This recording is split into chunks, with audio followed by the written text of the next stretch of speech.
Rise and shine, everyone. Welcome to KARE 11 Plus. Time now 7 o'clock.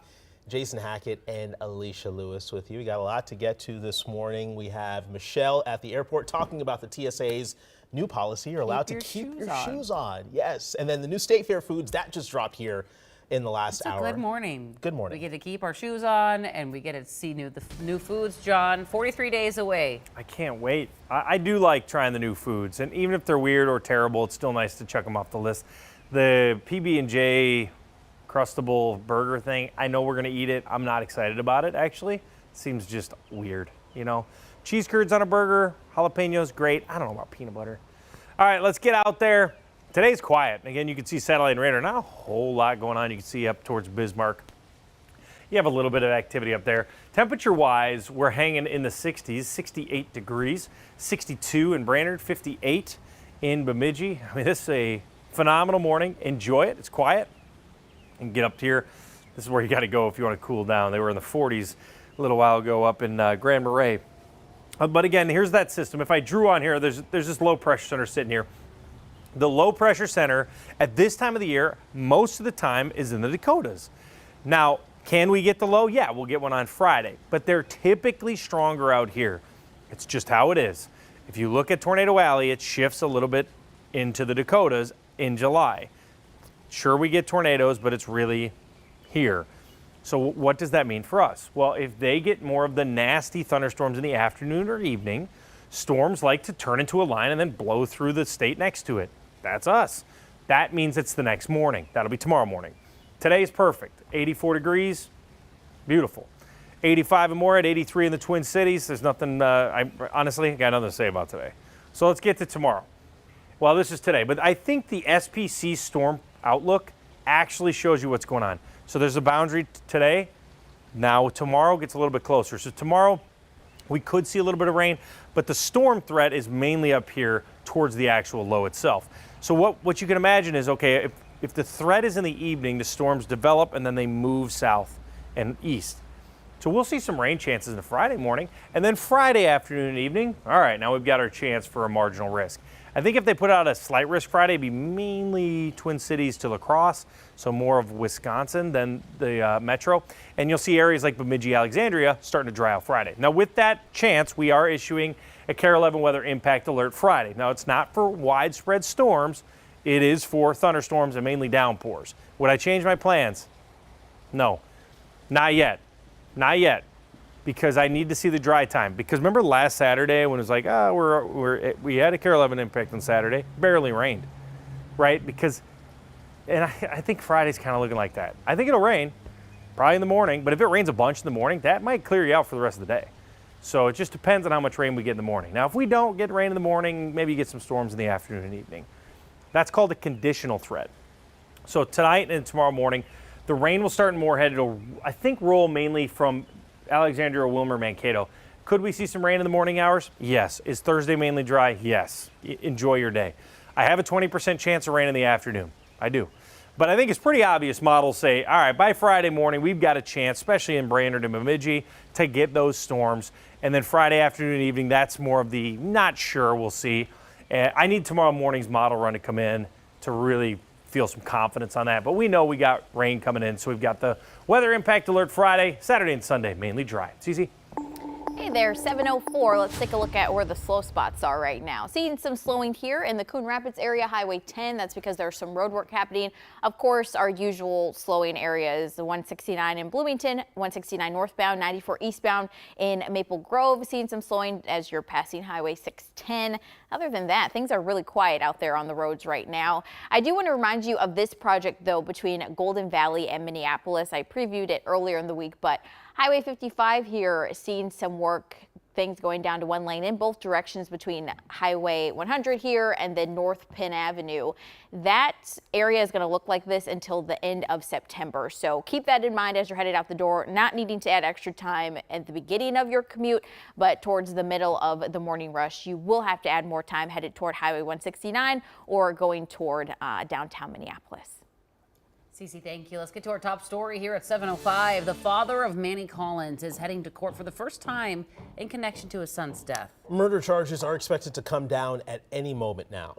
Jordan Collins is expected to appear here this morning. Right now, he's still listed in custody at the Anoka County Jail on suspicion of second-degree murder. Let's get out to Audrey Moore with Live. Yeah, Jason, Alicia, Jordan Collins Sr. is still listed as an inmate on the online inmate roster here at the Anoka County Jail behind me. He's expected to be escorted to his court appearance at the courthouse a short distance away. He's being held on suspicion of second-degree murder. Now, he hasn't formally been charged in connection with his son Manny's death. He was arrested back on Monday. Now, Manny Collins' remains were found at the end of June in the Elk River landfill. State and local agencies joined the FBI in searching for the 16-year-old after he went missing in early May. Manny's family tells us that they grew suspicious of Collins Sr. during the search process. They say that they also saw a shift in his behavior before Manny disappeared. When we saw each other, we'd hug each other, say we love, to each other. But the day that he picked Manny up from my house, he was a whole different person. And as the court proceedings begin today, the St. Paul community is rallying around Manny's family. I'll have more on that coming up in about 30 minutes. But for now, Jason, Alicia, I'll send things back to you. All right, Audrey Russo reporting live this morning. Thank you very much. Devastating news from Texas continues to come in this morning. Now authorities say 110 people have died and at least 173 are missing in the catastrophic flooding in the central part of the state. Governor Greg Abbott announcing they will not stop until every person has been found. But as rescue crews get ready to comb the region for a 6-day, hope for survivors is fading, and the losses so far are hitting Texans hard. I've lost friends, true friends, and we've lost precious families, precious children. I wish to God there was a way we could have warned them. Growing questions over whether there was proper staffing at the National Weather Service and timely warnings ahead of the storm. The governor says lawmakers will begin to address their statewide alert system during their upcoming special session. And we know a lot of you watching this morning would like to help the people in Texas. That's why our parent company created the Tegna Texas Flood Relief Fund to support flood victims in and around Kerr County. To learn more, you can scan the code on your screen, or you can head over to KARE11.com and then scroll down to the featured section. In North Carolina this morning, cleanup is underway after massive flash flooding from Tropical Depression Chantal. Governor Stein surveyed damage yesterday, telling reporters a, quote, handful of people were killed, but the exact numbers are not clear yet. He says things could have been much worse, but new spillways helped minimize the damage.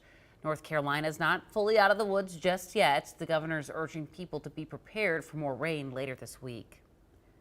Well, it's been less than 24 hours since President Donald Trump hosted his 6th cabinet meeting. During the 2-hour meeting, Trump announced a new tariff, lashed out at Russian President Vladimir Putin, and made plans to meet with the Israeli Prime Minister to find an end in the fighting in Gaza. NBC's Alice Barr has more from Washington. A friend of mine is President Trump with his cabinet at his side, focusing on foreign wars and trade negotiations. I just want you to know, a letter means a deal. Saying overnight new trade announcements are coming this morning for 7 countries after sending letters to 14 global trading partners on Monday, establishing higher tariff rates if they don't negotiate new deals before August 1st. It's a better way. It's a more powerful way.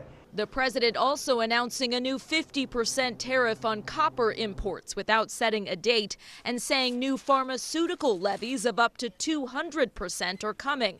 As countries scramble to respond, Chinese officials warning the U.S. against reigniting trade tensions, promising retaliation if any deals hurt their economy.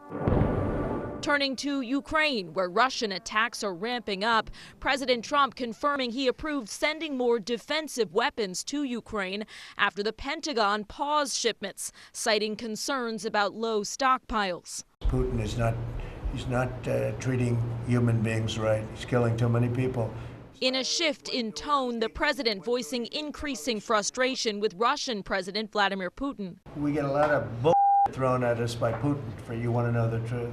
now reviewing a bipartisan sanctions package against Russia, as Israeli Prime Minister Benjamin Netanyahu meets today with Republican lawmakers and top defense officials amid a renewed push for a ceasefire with Hamas to end the devastating fighting in Gaza and bring hostages home. In Washington, Alice Barr, NBC News. Time now 7:10. If you're heading to the airport later this morning or anytime soon, you're going to want to know this. You don't have to take your shoes off when you go through airport security anymore. We reported some airports were already allowing that yesterday on Sunrise. Now the TSA confirms it's happening at all airports. Michelle Beck is at MSP, where the change is already in effect. Happy to tell you I connected with one woman who got past standard security this morning. She tells me security felt much faster than normal. And here's that new policy in effect right now. All passengers can keep their shoes on through security. Federal officials say they will maintain the same standard of security, especially with Real ID, improving identity confirmation. Some travelers I spoke with are cautiously optimistic. Others are fully on board. Yeah, I truly appreciate that, especially as someone who has an invisible disability, and the fact that taking my shoes off while going through TSA can be somewhat of a challenge. It's going to make it so much more convenient, less stressful, especially if you're traveling with young kids or elderly who are not able to do those things on their own. I was a little hesitant about the change because I just think that we need to always be prepared for any type of potential disaster or threat. But I know that the technology has advanced so much in terms of screening in all of the airports that I'm assuming that if there's anything that could be detected, it'd probably be detected. Do note that some travelers may be asked by TSA agents to take their shoes off if they deem it is necessary, if they say additional screening is necessary. Back to you.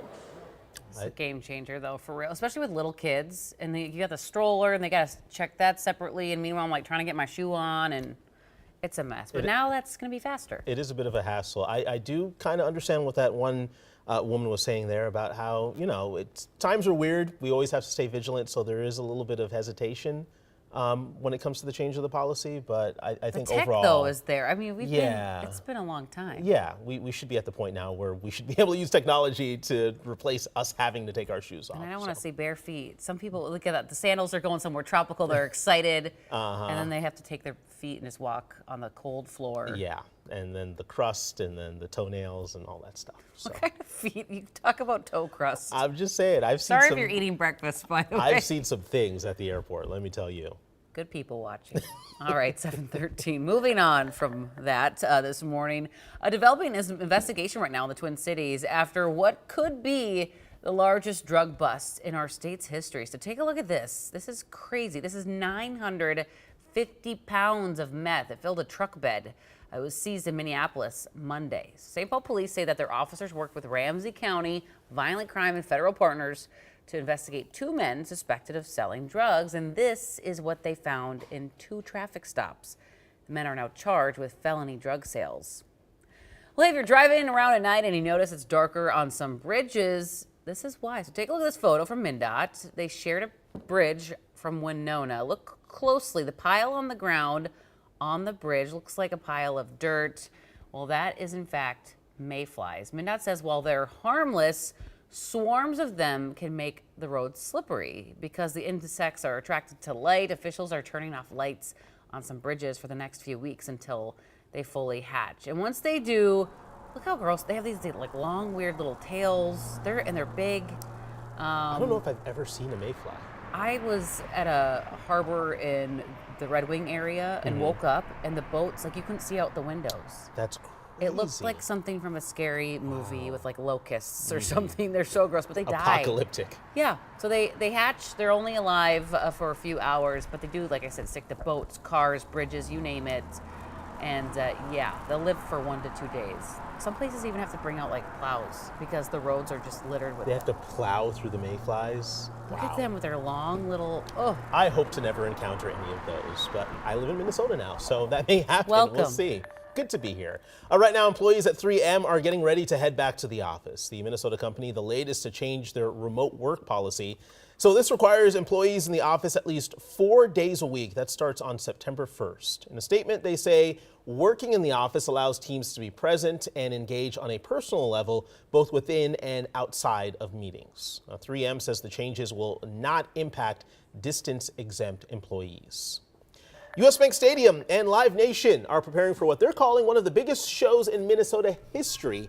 However, we don't know exactly what that big announcement is until tomorrow morning. Now, the speculation has been running rampant. You guys have been posting on our Facebook page, thinking about what it may be. Several people saying Paul McCartney, others saying Taylor Swift, BTS, Rolling Stones, Backstreet Boys, Lady Gaga, Coldplay. John said Freddie Mercury coming back in a hologram. Who knows? So a couple people That could be fun. even guessing WrestleMania, which I don't think is going to happen. We're getting SummerSlam next year. Remember that, wrestling fans. The announcement is at 7 a.m. tomorrow, so we can bring you that coverage live right here. We're going to tell you exactly what it is on KARE 11 Plus tomorrow morning. But you and I agreed that we have a theory. You brought it up this morning. I looked up facts about it. The NFL draft has never come to Minnesota. It's it. You guys already ruined it. And like they really, well, I feel like it makes sense because T Swift has been here and it was huge. Right. Beyonce's been here. Yeah, Paul McCartney. right. All all the big come here. artists. Because can you have get been bigger here. than T Swift and Beyonce or like the Beatles? You can't. I don't The think you NFL can. draft would be huge. And, you know, the NFL is trying to embrace more of these cold weather cities because Right. they're not getting a Super Bowl. Right. But let's give you the second biggest event We that we did have, get which is one the draft. Super Bowl. We did. Like and 30 It below was zero. cold. the best, so one of the fun, best though. games ever, but in terms of the everything surrounding that, not so much. True. Yes, we embraced the bold north. It was so fun to cover it. It was right here on NBC, and the city just turned up for it. It was I so loved fun. it. So we can host, and the draft's in the summer, so people can come get a That's taste true. There you go. of what Minnesota's like. More With spring. the mayflies. I like and how all. we're already guaranteeing it's the draft. It's happening. I'll put money on it. You think so? $1.50. Why $1.50? Because that's all I have in my wallet. That's it? All right. 20 to 1 odds for me. I'll take it for 21 odds. I think you're right. 64 in St. Cloud, 69 in the Twin Cities. Beautiful, beautiful morning. Again, the weather, right now, I think we finally hit summer weather. The pattern that I see at this time of the year is exactly what I'd expect in July. If I was like, what do you, if you asked me in January, what is a July day or a week, I would say you're going to have rain 2 of the 7 days. You're going to have 5 perfect days, and all of the storms are going to come in from the Dakotas. You're not going to have supercells here. They'll have supercells. You'll get the leftovers. Well, that's exactly what we're getting. This is the most classic setup because what you don't realize is it is more common for the Dakotas to get the low pressure center. If you haven't realized this, they've had a ton of tornadoes the past week and a half. What do we get? We get maybe a tornado or 2 in the western part of the state, and then they come in as showers or storms, just like it did the other day. Now, what was that, Monday? Sunday, Monday? Monday? I don't even remember. I think it was Monday. Storms were rolling across the state. Yeah, Monday. And they dwindled as they moved through. It was classic. That's exactly what we're going to do Thursday morning, and we'll see that. Now, not today. Today's another dry day. But so how does this work? We know that today is dry. Okay, we can just move past it. So this is how it is. I'll show you the actual SPC. It shows you where the boundary is. Storms develop central, North to South Dakota. Then they try to move in. They probably don't make it here. Then tomorrow, the storms start getting closer. They develop up near the low. Thief River Falls, Moorhead, Bemidji. I bet you see some storms Thursday night. They weaken as they come into the Twin Cities. Then Friday, the boundary passes. Then you have 2 perfect days, and then we do it all over again. That's just the cycle we're in. So we typically get 1 day, and they get 3 or 4 days. That's just understand that's a very typical summer cycle. So Friday, we do have a weather impact alert as the boundary passes us. It just increases our chance for storms. Does it mean it's going to be a washout? No, it's July. Come on. If there's ever a month where I'm like, yeah, it's hard to have a washout, it's this month. A washout to me is 12 hours or more of rain. I bet you we get like 3 hours of rain Friday, something like that. Maybe 4 hours, 2 in the morning, 2 at night. So here's tonight. The storms are going in the Dakotas. They roll and weaken through the state. Where's the best chance for rain tomorrow? West of the metro. Lower chances east. It only makes sense closer to the boundary. Thursday, mainly dry, isolated storms in the day. Can't rule them out. Pretty obvious the best chance for rain comes Friday morning because we're closer to the boundary, and now the storms develop up in Thief River Falls and they blow through the state during the day Friday. Now we'll dry out at some point Friday, and then we'll try to redevelop storms. it just seems like, the cycles always are the same. That means next week looks great. You heat up, you have more storms next Tuesday. But overall, I will tell you, long range, just looking at the long range forecast, I don't see any heat.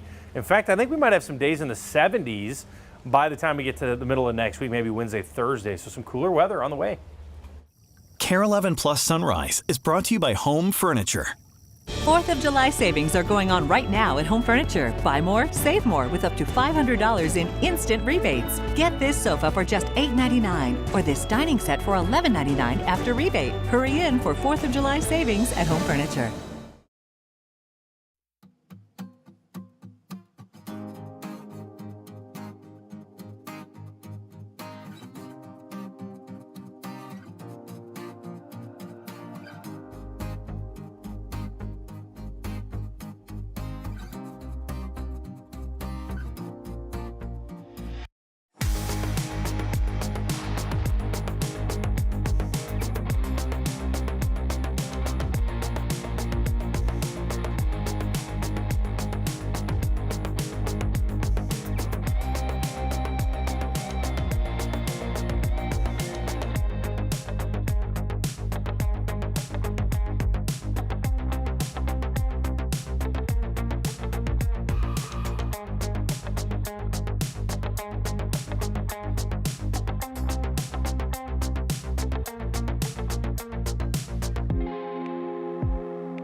Right now, get 4th of July mattress savings at Home Sleep Express. Get up to $500 off with instant rebates on Luxuria.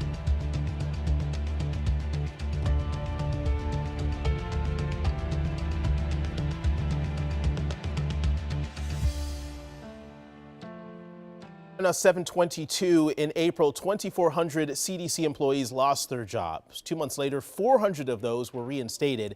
Among those federal cuts were people responsible for drowning prevention. Danny Spiewak explains how that's impacting local groups now that swimming season is in full swing. We're going to start at 8 o'clock. In White Bear Lake on Tuesday, the organization Abby's Hope donated its 10,000th life jacket. I didn't really think my lot in life was going to be working on water safety.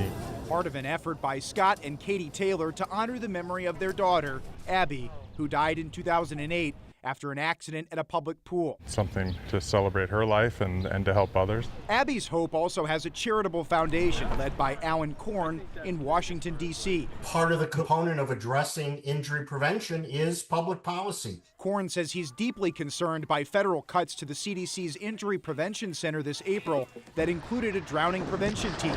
What type of impact does that have on your organization? That's had quite a negative effect on drowning prevention. We at Abby's Hope and a lot of other water safety stakeholders relied on that injury prevention center for surveillance, for research related to drowning, how, when, where. In all, the Injury Prevention Center lost 200 employees, according to Sharon Gilmartin, which is about a third of their staff. She leads the Safe States Alliance, which works directly with the CDC to prevent injuries like drowning, car crashes, suicide, and overdose prevention. We have a lot at stake. It's our community safety that is hanging in the threads here. The layoffs at the CDC's Injury Prevention Center were part of broader Health and Human Services layoffs under Secretary Robert F. Kennedy Jr.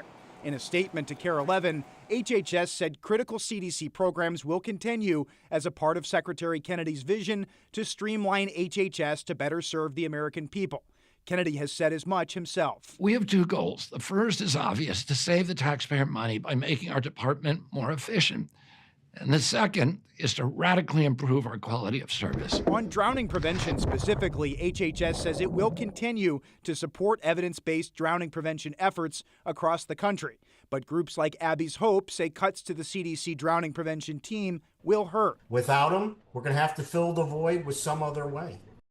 The cuts at Health and Human Services are related to Secretary Kennedy's goal to, quote, make America healthy again. He has defended restructuring as a way to both improve health and devote more resources to chronic diseases. Danny Spiewak, KARE 11 News.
Here's your KARE 11 local news update.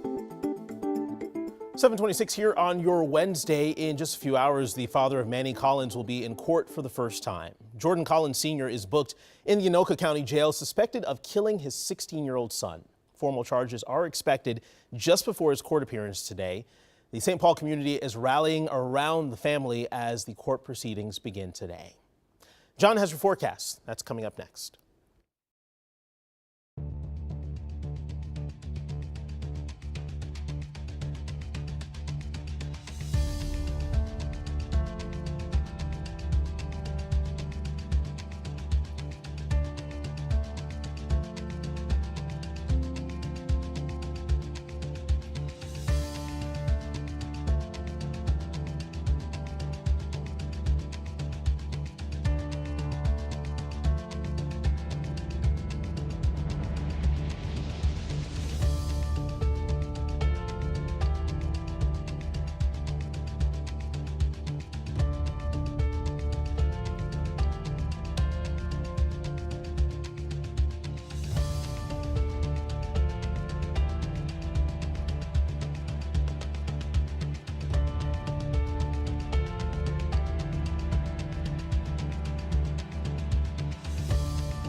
Good morning. It is a beautiful start to the day. How about some low 60s up in Brainerd, Bemidji, 60 degrees, even some 50s off to the north. If you open up the windows, you probably got to turn the AC on again today. It's a perfectly hot day. Now, you're starting to see storms. They're going to be out in the Dakotas today. Most of this is going to stay in extreme western Minnesota or in the Dakotas, and then we'll get a chance for storms mainly Thursday morning. We have a chance, western Minnesota, and then Friday. Friday's going to be the best chance for rain. 70 to 84 today as we warm up. Light winds, 83 in the metro, 85 in Moorhead, 84. Like I said, maybe an isolated one way out here towards Ortonville, but most of that will be staying in the Dakotas. And you can see today the storm threat mainly out here. Like I said, maybe starting to move over towards Ortonville. By Thursday, maybe the morning, we'll see some showers rolling through and storms possible, especially at night up in Thief River Falls and Bemidji. Our storms in the metro coming on Friday. That's why we have a KARE 11 weather impact alert.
You're watching KARE 11 Sunrise.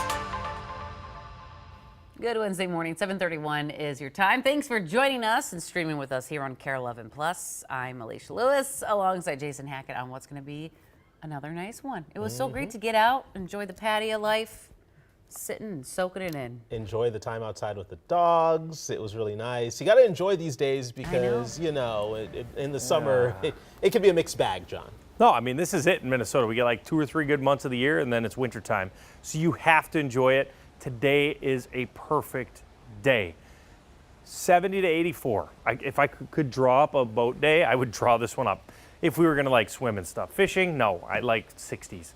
But yes, if I was out there, we're going to hit up some type of island beach or, you know, sunken island, whatever, chilling out there. I mean, come on. Good boating weather, light winds, hot enough, but not too hot. 85 in Moorhead to 83 in the Twin Cities.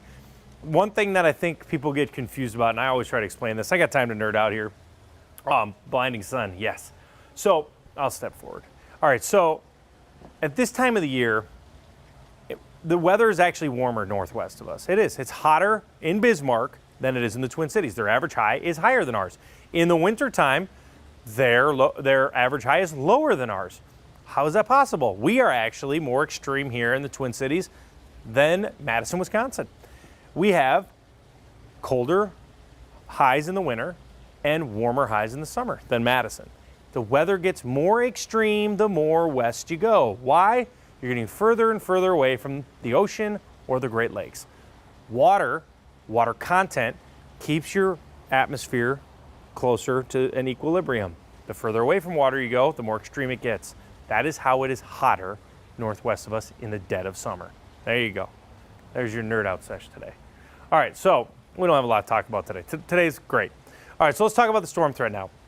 You could see the SPC. I think this shows it well. Today, there are already going to be storms out in the Dakotas. Tomorrow, they get a little bit closer. Tomorrow afternoon and evening, I expect storms up in Thief River Falls and Moorhead, and I'll show it to you. But you can see, we'll see the storms weaken. And how do you know that? Well, they're strong, they're severe, strong, non-existent, right? So we should see a weakening pattern. Friday, we don't have a slight risk, but we've got the marginal risk. That makes sense to me. The boundary's in place. So because of that, we've got a KARE 11 weather impact alert. This is for rain. This is not for hail damage, wind damage, not like that. I'm not saying we won't see storms, but it's for mainly heavy rain. So you'll see this boundary come in late tonight. It should stay just west of the cities. Maybe we get clipped by this. This will be tomorrow morning. About 23 hours from right now, we might have some showers. Mainly dry on Thursday. Pop-ups can't be ruled out. But I think it's obvious that the stronger storm threat comes in late Thursday through Friday morning. And then Friday afternoon, we'll take a break and then maybe have some storms again develop Friday evening. It looks blobby. That's because I'm using the European model on Friday. So I just try to be as honest as I can. I do not know when it's going to rain truly on Friday. I just don't. And if anybody tells you that, they don't know. They're lying. So the truth of the matter is, I know there's a better chance in the morning and there's a better chance Friday night, but that doesn't mean we can't rule them out during the day. What I am saying is the HRRR model comes in at midnight tonight. That thing is money. That should give me more of a detailed forecast on Friday, so we'll do that tomorrow morning. Good morning, 7:34. Hope your morning's off to a great start. There's a crash in Bloomington. It's the only crash that I'm seeing right now. This is 35W northbound right near 98th Street. You can see that the right lane is blocked here, a vehicle off in the grass there. Hopefully everyone's okay. Fortunately, it's not slowing down traffic as you head toward 494 or Richfield, which is good news, especially since we're getting to the middle of the morning rush. Seeing some slight red on the map here. I'm not usually concerned about the yellow, but the red is when I do start getting concerned. 35W, 694, 94 in Maple Grove there, 94 eastbound, and then coming up into the Burnsville split. Not seeing crashes in those areas, but I will let you know once that slowing clears up. Jason. All right, Cece, thank you very much. We'll check in with you soon. Let's turn back to our top story here. Charges are expected this morning in the murder of 16-year-old Manny Collins. Yeah, his own father is expected in court for the first time in connection to his death. Our Audrey Russo's at the Anoka County Jail with what we can expect. At some point this morning, we're expecting law enforcement to escort Jordan Collins Sr. from the Anoka County Jail behind me to the courthouse a short distance away. He's been held here since Monday on suspicion of second-degree murder. He hasn't been charged in connection with his son Manny's death, but we're expecting those charges at his appearance today. The teen's remains were found at an Elk River landfill on June 28th, 2 months after he was last seen alive. As the court proceedings begin, the St. Paul community is coming together to support Manny's family. A local bar hosted a benefit last night with all the proceeds going towards Manny's mother, Ashley. She told us about how she's processing Collins's arrest. Them thoughts I can't even comprehend right now. Like, I've been knowing this man since I was 14 years old. So sad, I was enraged, I was confused, a lot of emotions at once. Now, Ashley went on to tell us that this month would have marked Manny's 17th birthday, an occasion that her and her family are still planning on celebrating. Back to you. Audrey, thank you. 7:37 now is your time. Staggering numbers this morning from the catastrophic flooding happening in central Texas. Officials reveal at least 110 people have died and more than 170 are still missing this morning. At least 161 of those unaccounted for are in hard-hit Kirk County. Police say this morning no one has been found alive in Kirk County since Friday. As rescue crews continue their search efforts, weather experts say more rain is expected this week and a flash flooding risk remains in that area. And we know a lot of you would like to help people in Texas. Our parent company created the Tegna Texas Flood Relief Fund to support flood victims in and around Kirk County. If you'd like to learn more, you can scan the code on your screen or go to KARE11.com and scroll down to the featured section. Well, it's the beginning of a new era at airports across the country, and this morning, for the first time in nearly 2 decades, you can now leave your shoes on when you go through airport security. Our Michelle Beck is at MSP Airport with the latest. Yeah, well, this morning I connected with one woman out here before she went in through standard security. We've been texting all morning long, and she reported back to me TSA agents told her, keep your shoes on as long as they don't set off the alarm. This pretty much sums up this new policy we are now seeing at TSA checkpoints nationwide. With or without TSA pre-check, all passengers can keep their shoes on. A small change in line is expected to, quote, drastically decrease the wait. At least that's what the Homeland Security Secretary had to say. She credits new technology and Real ID improving identity confirmation. As reports of this shoe policy became widely publicized yesterday, one person on X asked the TSA if they can get a refund for pre-check. The TSA answered no. Do you want a refund for TSA pre-check now? You know, it's interesting because when I heard about the policy, that was kind of my reaction, like, what do I need it for now? But no, I don't need a refund. I just still think TSA pre-check is a faster process. For now, DHS Homeland Security, they say that pre-check will still be the easier, faster option just because in the standard security line, you still have to take out other items besides your shoes. Back to you.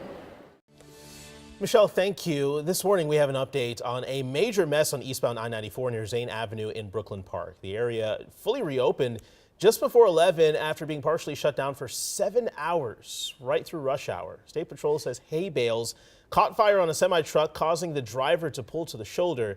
So you can see officials on scene spreading the hay onto the road to put out the fire. No one was hurt, but it did cause a major backup. Exactly a month from today, on August 9th, the Stone Arch Bridge in Minneapolis will be back open to the public. The bridge has been partially closed since early last year for repairs to keep it from deteriorating. A spokesperson from MnDOT says that there's going to be a ceremonial ribbon cutting along with food trucks and live entertainment when the bridge does reopen. They also noted that it's reopening 2 months ahead of schedule. Well, it's the end of an era for another Minneapolis restaurant. Cafe and Bar Lurkat in Loring Park announced yesterday it'll serve its last customers at the end of the summer. That announcement comes after other iconic places like Palmer's Bar and Annie's Parlor are ending their runs. So what's going on here? Heidi Wigdahl took that question to some food writers.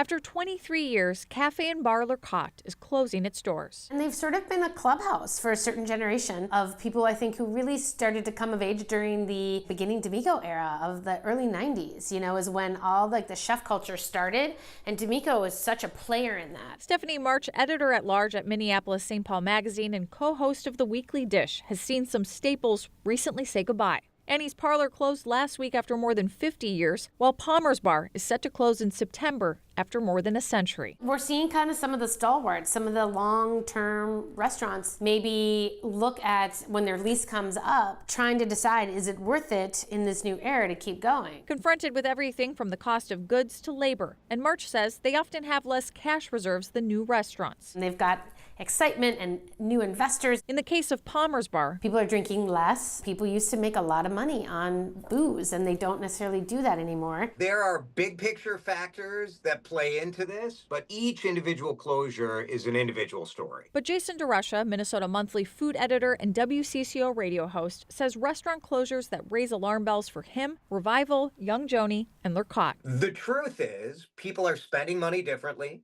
They're being cautious when it comes to the economy. They're trading down a little bit. And if your favorite restaurant is jam-packed on a Friday or Saturday night, maybe you should pop in on a Tuesday and see how it's going. I think that is what has changed. People of my generation, what we did for fun was go out to eat. And because we were going to work downtown, you were going to happy hour somewhere else, and then you were going to dinner on a Wednesday or a Tuesday night.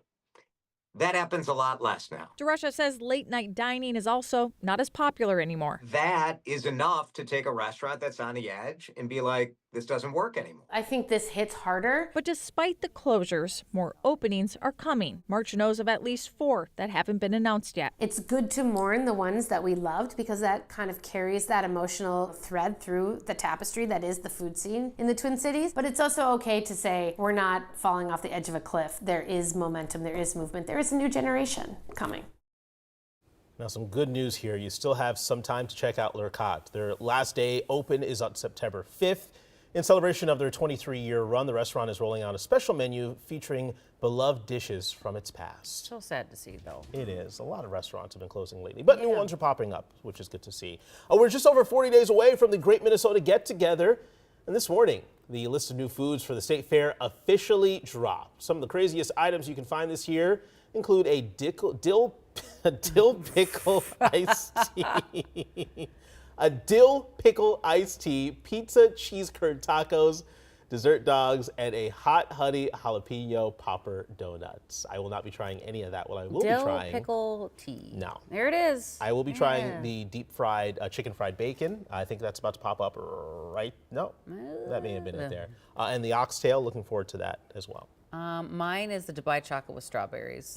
That's just like fresh, and then you don't feel as bad because it's like fruit. Right. Health. Especially on a hot day, walking out at the Cold fair, it's fruit. like 90 degrees outside. I think that will help. They have mocktails on the list. The if mocktails you're are into good. that. And out of morbid curiosity, I really want to try the Uncrustable burger. Just not the whole thing. We're I don't gonna want to do eat a it. whole We'll split one it. of those. Cece's gonna eat it. I'll try. Yeah. I would try that with you guys. You know, John, what I thought you would like, and I think this is an interesting combo. Yeah. It's cheese curd. It's at the Blue Barn. I forget the name of it, but it's a cheese curd with a falafel crust. So it's like a sweet breading. Oh. And then they have this like lemon whipped cream on top. Okay. So it's like Yeah. a sweet, savory take on the curd. I would do that. I feel like that might be. That'd really be kind of good. nice. Yeah. Blue Barn's always pulling out some fun stuff. They do. They really do. I like that spot. I'm trying to think what my favorite thing. What was that restaurant we went to last year? Remember? The Mediterranean Baba's? restaurant? What's it called? The hummus place? Yes. They have Oh. a new falafel waffle. Baba's. Baba's? Just give us what we had last year. Dude. That was amazing. I'm sorry. That place, it was some of the best food I've had. Right? For sure. And that was the first time I can say I liked, usually something deep fried wins it over for me. But yeah, that last year, Baba's. Best ever. Some of the best hummus I've ever had in my life. 83 to 84 today. It's always a hard transition. Enjoy today. Gorgeous weather. 85 in Moorhead, 83 in the Twin Cities. I got really nothing to complain about. Southeast wind at 5 miles per hour. Whenever I see a light wind like that, I'm always like, I always think about my childhood on Mille Lacs, Lake Mille Lacs. If you know Lake Mille Lacs, it's a huge lake. It's rare to have it quiet because it's such a beast. But today is a day where I can just see myself sitting out there bobber fishing all day, all night long. I don't know if you can night fish anymore. I don't think you can.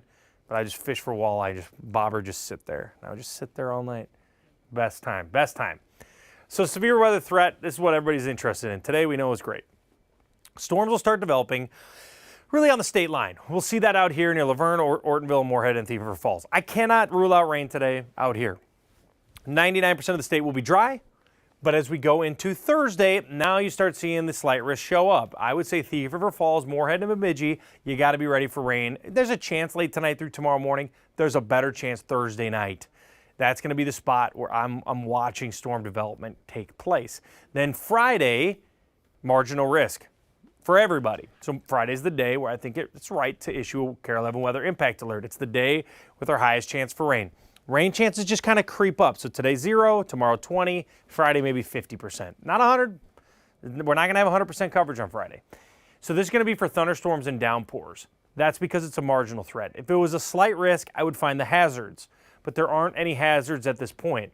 Marginal risk is a general hazard like small hail, small wind, no tornadoes. Slight would be, okay, we got, golf ball size hail, something, but right now we're just focused on the rain threat Friday. So here's what it looks like today, maybe one way out there.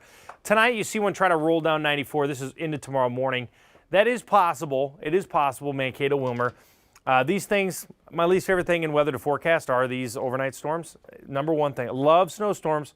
These things are bad. Why? Because half the time they don't even happen. So it's just like, you prepare for it. Sometimes you wake up, you're like, clear. So just understand that that's possible. I have to use a meteorology term there. I can't be like, it's going to happen or it's not going to happen. I don't know. So as we go into Thursday night, we have pop-up thunderstorm chances. Now, we know this area up here is going to be pretty active Thursday evening, and then overnight into Friday, now we're starting to see storm chances. I feel like I could use the word likely.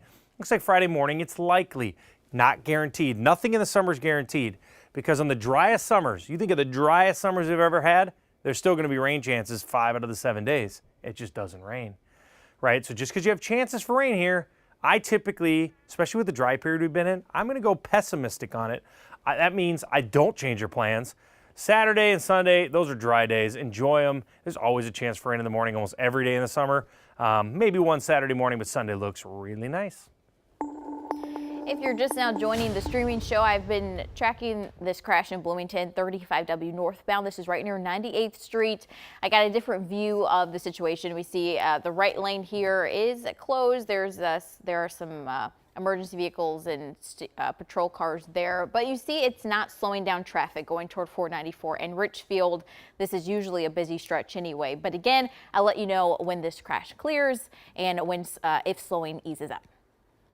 KARE 11 Plus Sunrise is brought to you by Home Furniture. 4th of July savings are going on right now at Home Furniture. Buy more, save more with up to $500 in instant rebates. Get this sofa for just $8.99 or this dining set for $11.99 after rebate. Hurry in for 4th of July savings at Home Furniture.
Right now, get 4th of July mattress savings at Home Sleep Express. Get up to $500 off with instant rebates on Luxuria and Thomas Cole Sleep. Get this Invigorate Plush Queen for just $5.99. The more you buy, the more you save with 4th of July mattress savings now at Home Sleep Express.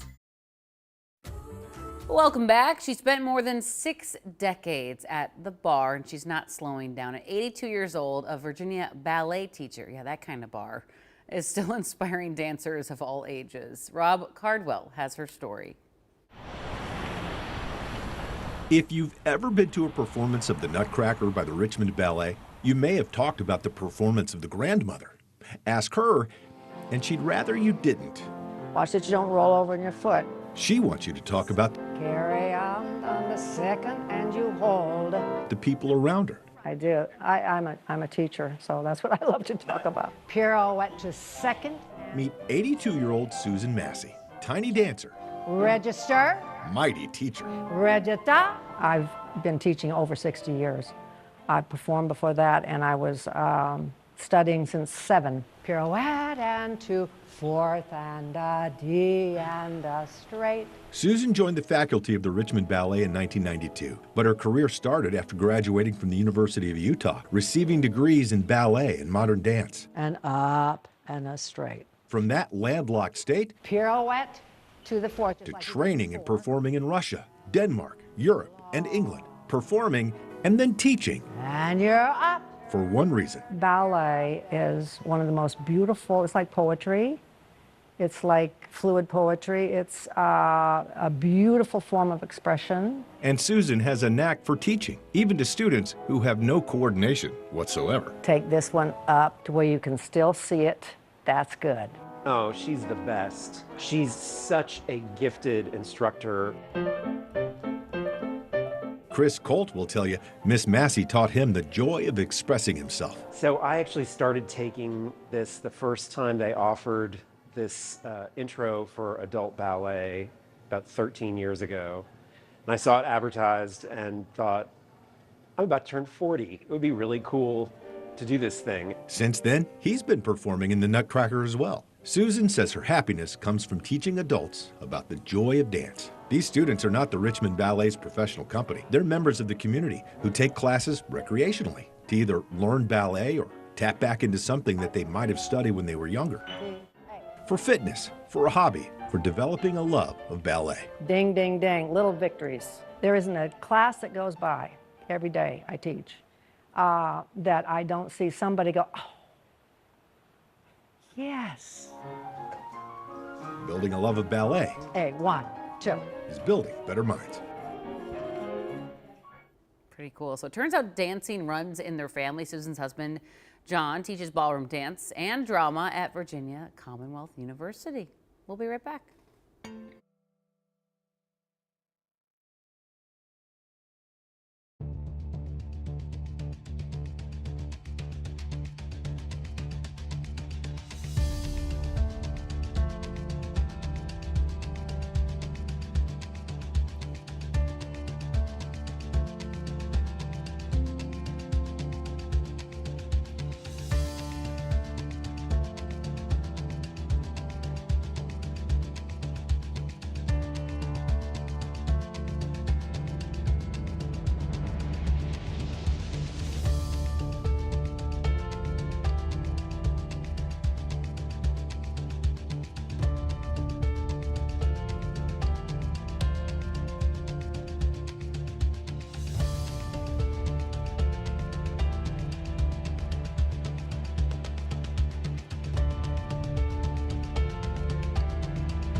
Here's your KARE 11 local news update. Good Wednesday morning, 7:56 is your time. In exactly 1 month, the Stone Arch Bridge in Minneapolis will reopen to the public. The bridge has been partially closed since early last year for repairs to keep it from deteriorating. A spokesperson from MnDOT tells us there's going to be a ceremonial ribbon cutting along with food trucks and live entertainment when the bridge reopens. They also noted that it is reopening 2 months ahead of schedule. Good news there. John's coming up with some good news in the forecast as well.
Hey, good morning. Happy Wednesday. It is a beautiful day today. 70s to the low 80s. It's hot, but it's not too hot, and the winds are light. Partly cloudy skies with cumulus clouds. I don't expect rain today, unless you're way in western Minnesota, but you'd have to really be out there. But yeah, we'll see more storms in the Dakotas and warmer weather. Laverne's at 89. We'll be at 83. As we go closer to the boundary, by Thursday, we'll start talking about storm chances. Today, just down here in the southwest pocket. Now, they did update that because it looks like Laverne and Marshall might have one. Most of this will stay in extreme western Minnesota. Here's Thursday. Now, we'll see a better chance for storms to develop up here in northern Minnesota Thursday night. Then these will roll through Friday morning. I also think there's a chance tonight through tomorrow morning to get some rain. But today is dry. Great. Tomorrow morning, there are isolated storm chances, a little bit more widespread on Friday.